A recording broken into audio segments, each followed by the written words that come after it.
मुंबई, देशाची आर्थिक राजधानी, महाराष्ट्राचं हृदय आणि लाखो स्वप्नांचं शहर. या शहरावर कोणाचं नेतृत्व असावं, हा प्रश्न केवळ मुंबईकरांसाठी नाही, तर संपूर्ण महाराष्ट्रासाठी महत्त्वाचा आहे. तर नमस्कार, मागोवा या यूट्यूब चॅनलमध्ये आपलं स्वागत आहे. आजचा मोठा प्रश्न आपण विचारत आहोत, मुंबईसाठी कोण पाहिजे? ठाकरे की देवाभाऊ? चला तर जाणून घेऊया. शिवसेना आणि ठाकरे घराणं म्हणजे मुंबईची ओळख. बाळासाहेब ठाकरे यांनी मराठी माणसासाठी मुंबई ही हाक दिली आणि तिथूनच या शहरात ठाकरेंचं राजकारण घट्ट रुजलं.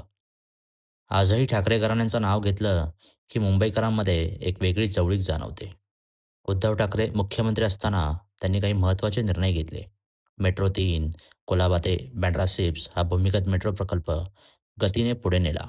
मुंबईचा कोस्टल रोड जो वाहतुकीसाठी अत्यंत महत्त्वाचा आहे, त्याचं 60% अधिक काम उद्धव ठाकरेंच्या काळात पूर्णत्वाकडे गेलं.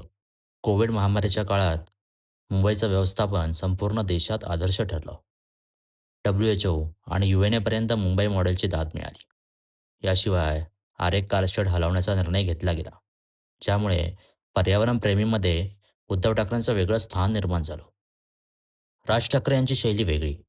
त्यांची भाषणशैली, करिश्मा आणि थेट भूमिका हे घटक मुंबईकरांना भावतात.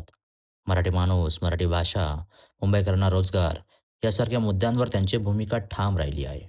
त्यामुळे ठाकरे घराणं म्हणजे एकीकडे प्रशासनाचा अनुभव आणि दुसरीकडे लोकांशी थेट संवाद साधणारी शैली. या दोन ताकदी एकत्र येतात. पण याच वेळी टीका अशी होते, की उद्धव ठाकरे यांच्या काळात काही मोठे उद्योग महाराष्ट्राबाहेर गेले आणि रोजगार निर्मितीत आपण मागे पडलो.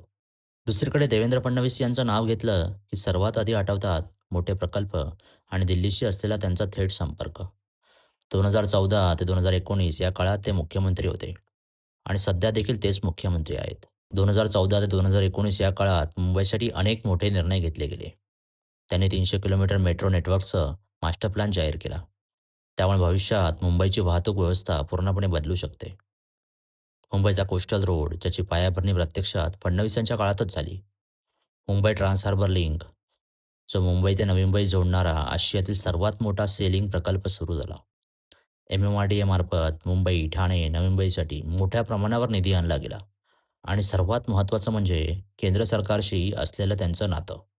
दिल्लीशी असलेल्या जवळिकीमुळे मुंबईला मोठे प्रकल्प मंजूर झाले, निधी मिळाला आणि अनेक कामांना वेग आला.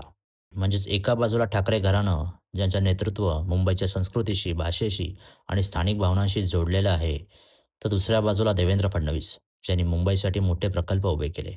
Metro, coastal road, trans harbour link यासारख्या पायाभूत सुविधा पुढे नेल्या.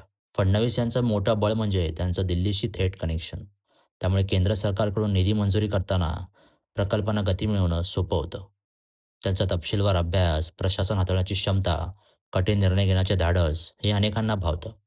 शिवाय देवेंद्र फडणवीस हे आता निव्वळ विदर्भाचे नेते राहिलेले नाहीत. मुंबईत त्यांचं स्वतंत्र संघटन उभं राहिलं आहे. विशेष म्हणजे त्यांनी मुंबईतील गुजराती, उत्तर भारतीय मतदारांना जोडण्यात मोठं यश मिळवलं आहे, जे भविष्यात निर्णायक ठरू शकतं. आता प्रश्न आहे, मुंबईकरांसाठी नेमकं काय महत्त्वाचं आहे? संस्कृती, भाषा आणि स्थानिक अभिमान जपणारं नेतृत्व, की विकास, पायाभूत सुविधा आणि मोठ्या प्रकल्पांना गती देणारं प्रशासन? मुंबईच्या जनतेला दोन्ही गोष्टी हव्या आहेत. आपली अस्मितासुद्धा आणि भविष्यातील विकाससुद्धा. आगामी निवडणुकीत हीच मोठी टक्कर ठरणार आहे आणि अखेरचा निर्णय मुंबईकरांच्या मतपेटीतूनच बाहेर होईल. शेवटी मुंबईकरांचा निर्णय ठरवेल, की या शहराचं भविष्य कोणाकडे असावं. तर तुम्हाला काय वाटतं? मुंबईसाठी कोण पाहिजे? ठाकरे बंधू की देवाभाऊ?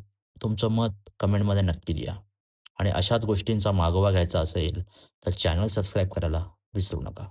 धन्यवाद.